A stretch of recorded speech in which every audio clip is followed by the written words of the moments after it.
Hey, business owners, welcome to this episode of Futurize Your Business interview series. Now, before we get started, don't forget to press the subscribe button below. And at the end of the interview, leave us a comment and don't forget to press the like button. With me today is John Ball. John is the Managing Director for Customer Solutions for Google in Australia and New Zealand. But more importantly, John has wealth of experience having worked with Google and before that Microsoft for over 20 years. But also John has worked with the likes of Samsung for many years. And I want to pick every part of John's insights today. John, I want to pick your brain today. Big welcome. Thank you. It is awesome to be here, and I could not be more excited to take some time and to share some insights and perspectives on what I've seen and more importantly, what I think is coming into the future as well. Thank you, John. I know before the interview, we were having a quick chat and you said in the last 35 years that you have been in this technology sector, the changes you have seen and the way consecutive businesses have used these waves of change. Can you run us through that, please? I will, and I'm going to do it very briefly, otherwise we could be here till lunchtime, but it's been such an incredible journey. And who would think, 35 years ago when the PC didn't exist, the mobile phone wasn't here, the internet wasn't a thing. And today in 2020, we have all these things at our fingertips. The most amazing part has been how businesses who have embraced these changes and these waves of innovation, seeing those businesses not just be successful, but really blossom and grow, and most importantly, do incredible things for their customers. And certainly my time at Microsoft there from 97 through to 2014, there was just incredible journeys of innovation from the PC and Windows through to Windows Server technologies and other things, and just watching how those innovations came through and how they were embraced, and also now certainly at Google as well. But as I look back on all of that, the thing that resonates more than anything else is really never to stop operating as a startup. Never stop to feel like there's that passion and desire to innovate and change. Never stop to feel like, how can I provide better solutions for my customers? Because the day you do is the day you start to fail. And certainly I've seen that in companies that I've been involved with. And so this passion to innovate and do the best and utilizing that new innovation to drive better results for customers has just been incredible to see. And at Google now for the last 6 years, there's this absolute passion to be continuing to innovate, fail fast, get up, do it again, with a passion of what's the best experience for customers. And that's just been really amazing to see. Fantastic, John. Some really cool insights there. And as you mentioned, you were at Microsoft, and you also would have seen that Microsoft, as good as they are, missed a couple of these waves, right?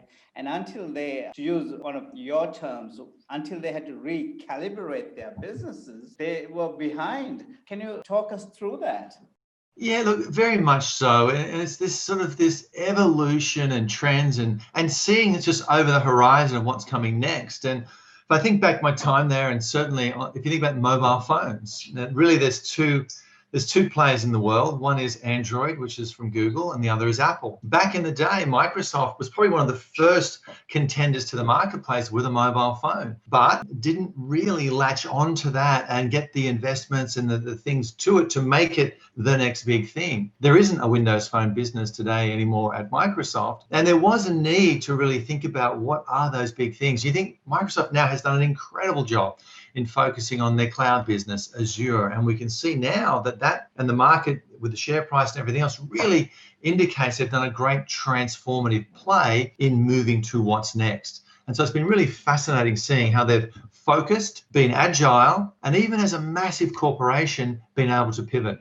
Absolutely. And you use that word pivot there because Microsoft's resurgence in the last few years has been absolutely phenomenal. Today, they are an absolutely agile player, and they are catching and riding those waves we spoke about. And Google, as you correctly said, has been one of those businesses they were a startup. Between the founders, they couldn't raise enough money to get Google going. I think they spoke to 300 investors before they got investment. So, and that's the resilience of these people. But yet they have, haven't rested on their laurels. They have innovated and tried to find solutions for customers, as you correctly said, but using these waves of technology. And that's something unbelievable. One of the things I have noticed across the world, and this happened to Microsoft many years ago, as Microsoft got more successful, there were all types of parties, attacking Microsoft at the time, and there were mega issues. And I see the same with Amazon and Google and some of the larger businesses now. But the fact is, we can all attack these businesses, but if we just look at what they're doing, they're identifying these waves very early on, and they're riding it at the right time, and then also getting off these waves at the right time. And how are they doing it? Understanding that computational power is getting cheaper and cheaper, bandwidth is getting cheaper and cheaper, and storage is getting cheaper and cheaper. And the convergence of this is creating massive changes. And are you able to tell us more about what we will see with the advent of AI and all these other technologies and this convergence, please, John? Look, I think you actually summed it up really well there, which is this amazing convergence. If we think years gone by, these things would live in silos. We'd have a piece over here that would do our inventory, would have a piece over here, and there's the marketing department, and then there's deliveries over here, and all these disparate things. The reality now is there's this incredible convergence of tech, data, tools, infrastructure, the Internet of Things, all of these providing signals and data that actually enables us to provide a much better solution in the business, and more importantly for customers. And it provides us ability to personalize the solution in ways that weren't really even a thought in days gone by. Now, whether that's providing logistics at an incredible rate, whether it's driverless cars that are going to be able to do deliveries, or drones that will drop off your parcel in 15 minutes. There's a whole range of tech, or whether it's augmented reality that's going to enable you to actually try your clothes on at home and buy them without actually having to go to store. And so as we continue to, and it's this convergence, as you mentioned, which is massive computer power with this augmented reality, artificial intelligence, bringing these things to life over data pipes, 5G and others, will enable lots of data to come through for us to do things in new and incredibly innovative ways. Now, we at Google and many other large tech companies like Microsoft and others will provide the platform, the pipes and the infrastructure. Then outside of that, there's going to be an incredible array of startups and companies that will take that and do really innovative things to really even provide more incredible solutions for end customers as well. So I couldn't be more excited about what is next and how these things will actually improve the quality of life, not just in mature markets, more broadly across the planet, as more people get access to information and they'll learn things. There was actually, I'm not sure, you go to YouTube, you can see there was a fellow in Africa that taught himself how to throw the javelin off YouTube. And he's representing their country at the Olympics because he actually taught himself how to throw the javelin. Just incredible things that are now being made possible because people have access to information in ways that years ago would never even think possible. Absolutely. And that democratization of that knowledge and access to that knowledge across the world. And we're creating a more equitable world. We should be really creating a more equitable world. However, people listening to this will say, while we are doing that, there's a huge income gap as well. And the way to address that, ladies and gentlemen, for everyone in the audience, is for us and all the small business owners are out there. We got to look at innovation as something that each of you can do. And I'll say it in the most practical terms possible. The way I define innovation is to create little improvements in your business on a continuous basis that makes your customers' life better. And that's something everybody can do to make these little improvements in your business on a continuous basis. But also when you then are open to innovation and open to these technologies, John just spoke of artificial intelligence and drones and all the technologies we are seeing. And you're using the power of YouTube to understand what's being used in your industry. That's when the magic happens. That's when the magic happens. So, John, thank you for sharing that. And those insights are amazing. Now, the next question I have for you is, do you see the acceleration of this adoption of these technologies because of COVID and as we move out of COVID? That's a great question. And it's actually been fascinating to watch. And so to answer your question is yes. But I actually have some data and some stats and some things Fantastic. that represent what's actually going on. Pre-COVID, Australia and New Zealand, pretty mature markets in regards to digital maturity and where things were at. As we came into the first phase of the pandemic here, we saw about 200,000 new consumers coming online for the first time to actually interact and trade. As we came through this second phase, about 900,000, close to 1 million new people have actually come online and actually are now interacting, they're searching, they're buying, they're transacting in ways they've actually not done pre-pandemic. Fantastic. So what that means very simply is Australia, whilst we were a mature digital economy, we've now raised significantly.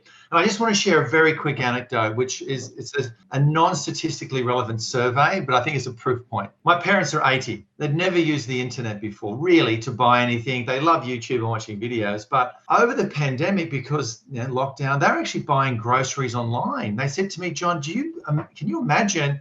They actually bring these to the front door. I don't have to carry these heavy bags anymore. This is life-changing. And what I think has happened over this pandemic is we've had a million new people coming online and shopping for the first time. They've also experienced these things. And so what I've seen from Google, and we can see the search data, is that we've seen this spike because of a lockdown and people couldn't shop. What we've not seen is that go down. We've actually seen it go up, and people have enjoyed the experience. They're continuing their online, adventure and doing more. So that's actually been really interesting. So one of the things I would take away, if you're a small business and you're sort of saying, is online really worthwhile? Should I do it? It's a bit of a hassle. It's not really going to help. It's the future of the business. And I've mentioned earlier about waves of innovation. This wave has formed up and it's time to jump on and start surfing it, because if you miss it, it's going to be very hard to get on to the next one. So that would be my hope that's helpful.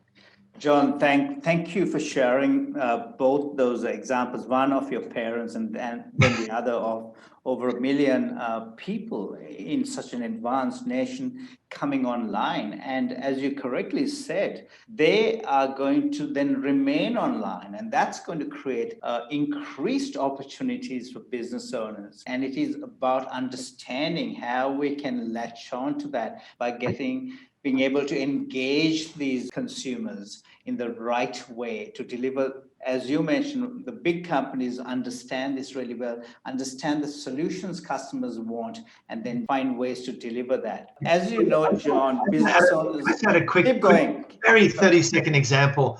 Yes. And that hopefully there's some customers here that can connect to it. There's a customer we worked with in Newtown, a small boutique candle maker. They had their business come online. They opened a store, but they also built out their e-commerce site pre-pandemic. Now, their store had to close as every other store did, but because they had the e-commerce side, they saw their business grow 550% because of the investments they'd made. And so I share that with you because it was because of that shift, they've actually seen their business accelerate. Now their store's open, but continuing to accelerate because they're able to get online. Well said, John. And that's another beautiful example, because it really goes on to prove that as a business owner, if you build that digital and marketing infrastructure that can help you to engage the right type of users, even during a crisis, that you can pivot. And you can pivot because even to your example, John, even those who are in the 80s, have come online now because of necessity, because they couldn't, there was no other options. John, but your mom must be a really wise woman, because you told me in 85 she got you to register for a program. Are you able to just tell us about that? I will. My mum is amazing. I'd finished my HSC. I didn't go terribly well, to be honest, and it's just us friends here. I was off working a part-time job. I got home from work and my mum said, I've enrolled you in a computer course. And this was 1984. And I didn't really know much about computers at all, and nor did she, but she said, I think it's going to be a very big thing in the future. So I've enrolled you in this course. It's 18 months. I said, as a good son, I said, okay, Mum, I'll do that. That sounds fine. I got nothing else better to do. So it actually took me on a journey over the last 35 years. That's been amazing. And certainly all credit goes to her.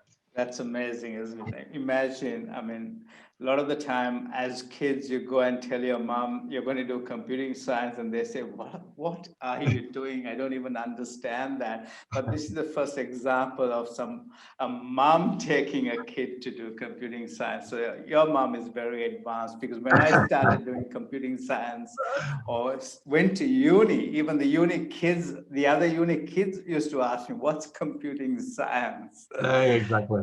So that was a long time ago. So let's not go there. But I want to, again, come to your point of artificial intelligence. You spoke about 5G. And I really want small businesses and startups to see what opportunities that you see that are stemming from all this change and convergence that we can have. What are you seeing from Google's standpoint in your role as Managing Director for Customer Solutions, John? Yeah, no, absolutely. Thank you for asking. Look, firstly, it's so scary, and it's so like, what is AI? 5G, what does it mean to me as a business? All these things. It's just like, I'm a florist, or I make candles, and how does this even connect? But I want to share a couple of data points from a Deloitte survey. Then what does this mean to you, and how to actually make the most of it? We did some work with Deloitte, and they actually did some analysis across Australia, and they found out that small businesses who work with digital tools, they're almost 1.5 times more likely to be growing their revenue and 7 times more likely to be hiring, after quite a comprehensive survey across Australia. But what it doesn't mean is you have to become a programmer or some expert in AI. There's so many tools that are free, number one, and number two, relatively easy to get started with. And so the first thing to get started with is, how do I get a presence online? How do I actually show up? And there's a series of tools that we have. And even if you just type in Google small business tools, there's actually a whole series of things we have to offer, whether it's Google My Business and a whole other range of services that will give you a presence, that will give you that red pin on the map and give you the store opening hours and enable people to put reviews and all these. There's a whole range of things that just become the foundational piece. It's like putting the foundations of a house in and the plumbing in. You get this piece right, and then you can build the next layers. Part of the tools we have this Grow with Google video series, where there's a whole, I think, 90 plus videos where you can come and say, okay, I'm really interested in how do I activate social media? And there's videos on that. How do I get my Google Merchant Center working? Some videos on that. How do I do this? And so again, we're understanding that you're really time poor, because you're running a business and it's really, really tough. And so you've got limited time. So the videos are between 5 minutes and 10 minutes on a specific topic that you can watch, pause, put in play, and then go and do and run your business, which is the thing that you have to do and look after your customers. So number one is there's lots of new incredible technologies that will help you do better things for your customers. My recommendation is not to get too preoccupied with what does AI mean to me, but focus on the simple foundational things that will give you a presence, help you to understand what next is, and then utilize those. Now, whether it's our video conferencing technology we're making with Google Meet free now. If you're not doing it, do it, and actually start to get out there and use those things that will really help you connect with other customers as well. Thank you, John. Thanks very much. And absolutely, YouTube is such a powerful way of getting in front of customers, but also as a source to increase knowledge. Again, going back to that javelin thrower, similarly, every business today can, there's so much knowledge available to us through those videos you mentioned as well, and through some of those Google tools that you have. It has become so much easier to run a business today, to start a business today, to sustain a business today. I mean, I'm not saying this to advertise Google, but we were using multiple email tools, and then we got into Gmail, started using the Gmail platform, and that's a very powerful platform. We then got into using Google, G Suite platform, and that has helped us enormously as well. So again, this is not an ad for Google. We have no relationship, a commercial relationship, as you and I both know, but that's the reality. We use these tools and it has helped us. Again, Google My Business is a very powerful tool, and it's free. It's free, and businesses need to use it. And there are so much free information for businesses to transition from digital to from their traditional to digital businesses. John, a couple of things I really want to touch on was how Google innovates and Google's culture of innovation and what Aussie startups and small businesses can learn. Are you able to shed some light on that? Because you have seen Microsoft and Google, and you have a breadth of experience, and with Samsung as well, by the way. Look, the big thing more than anything else is just to always focus on what does the customer need. The day we sort of stop doing that, then things start to fall apart. So what's the value for the user?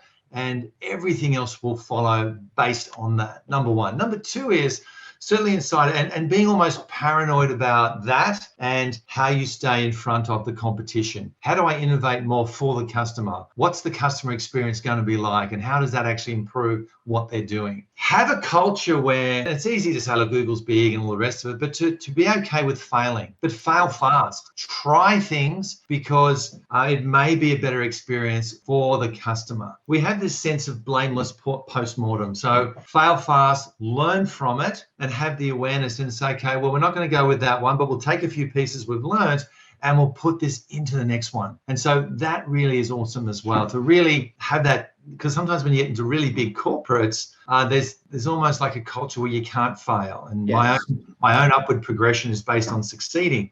Well, we try and change that and have this sort of this culture of courage and actually to try things that are actually going to be a little bit different. The last one really is this sense of empowering individuals to make decisions and actually have impact. So we have this thing internally where individuals can take on what we term 20% projects, where they can take on either a project of passion or something. That's how Gmail was started. And someone had a 20% project where they had this idea they wanted to bring something to life. And so enabling people to follow some of their passions, it's linked to, again, the very first priority, which is greater value for the user. But then how do you enable people to do that? Rather than saying you're in this box and this is all you can do and don't think outside of it, providing them a window to be able to do something else. I had actually one of my team members, they had such passion to go and join Google X, which is the area where they're doing all these new innovative projects. Yes. They got an opportunity to go and spend 12 months in there working on a research project, and very supportive. They've now moved across and they're actually doing some really fantastic work over there as well. So that were probably the three things: focus on the customer, enable this ability to fail fast, and empower individuals to be able to go out and to try and experiment on some things. Thank you, John. Thanks very much for that. And the real message there is, to understand what the customer problems are.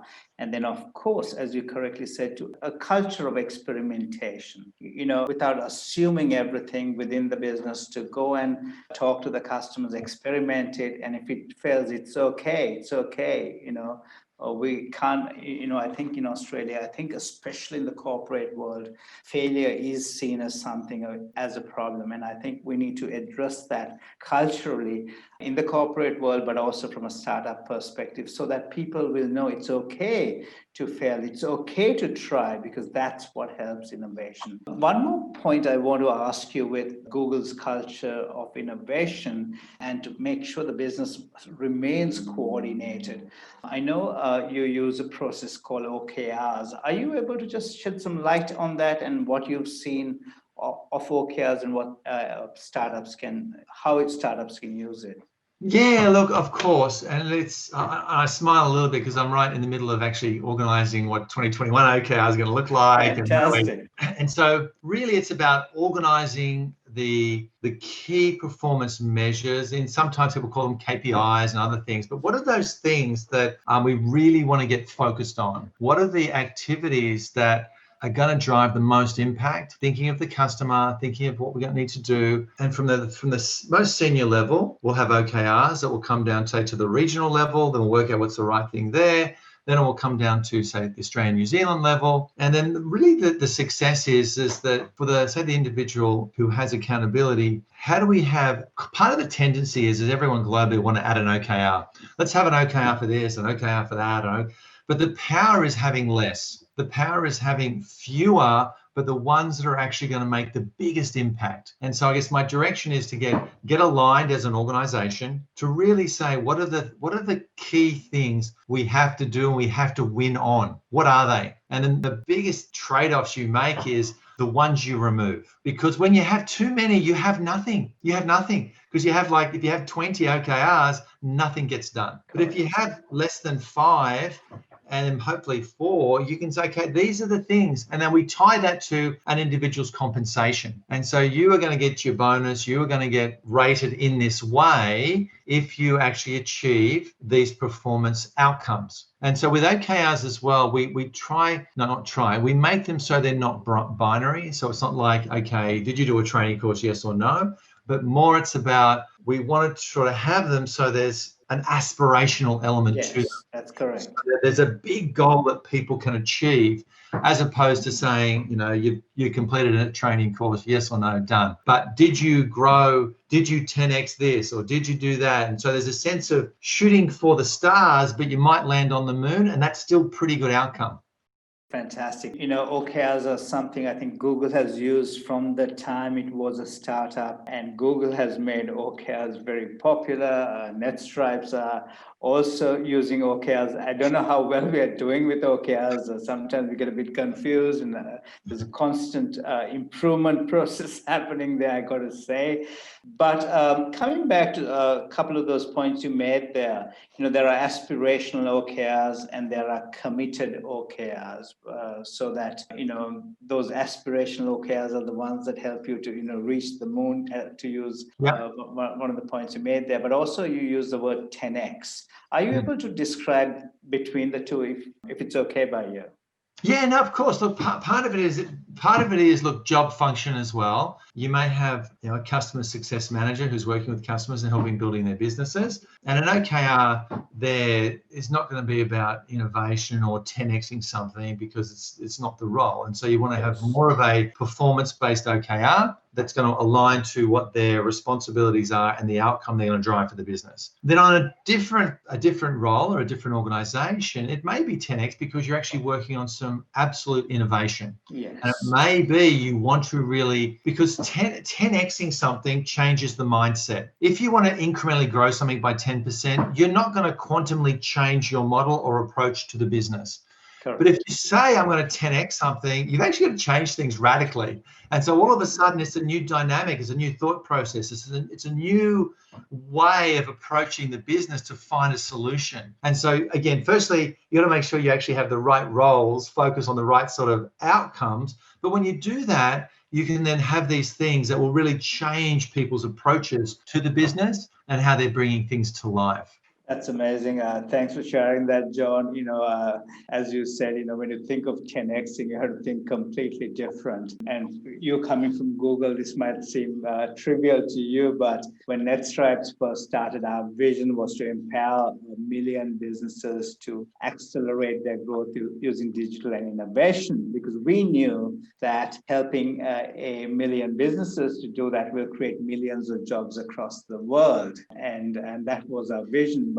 And that was the vision from the beginning. But a lot of people thought I was being stupid, having such a big vision, because, how can you do that? It's impossible to help 1 million businesses trying to do what we were doing. But because of that 10x type of thinking, we had to think completely differently. Otherwise, we would have been trying to build a digital agency.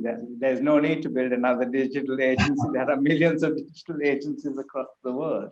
Yeah. So, one thing I just want to bring back and sort of wrap this whole piece up with is that we talk about the waves of innovation, how things are changing. There's simple tools and services. We have the Grow with Google platform we mentioned. But one of the things that's been quite striking to me over this COVID area, we've had about, give or take, a 300% increase in people consuming the content. Right. And so that's pretty significant, because we actually had a pretty good run rate of consumption previously. Yes. But it really is indicating that the Australian businesses, small, medium and large, are saying, so what do we do and how do we innovate and how do we get online? And we're seeing more and more businesses actually doing that, which has actually been pretty exciting to watch as well. Fantastic. Thank you very much, John. Thank you so much for sharing your insights and all your experiences with us. We've loved having you today. I'm sure our audience would love your insights. We'd love to have you back, John, and to pick your brain and your experience over many years, because in this short video, I was only able to ask very few questions. So we may have to invite you back in 3 to 6 months, and hopefully you will be able to find some time. Thank you so much, John. Really It'd be my absolute pleasure. I'd love to. Just let me know and we'll make it happen. Thanks again, and thanks everybody.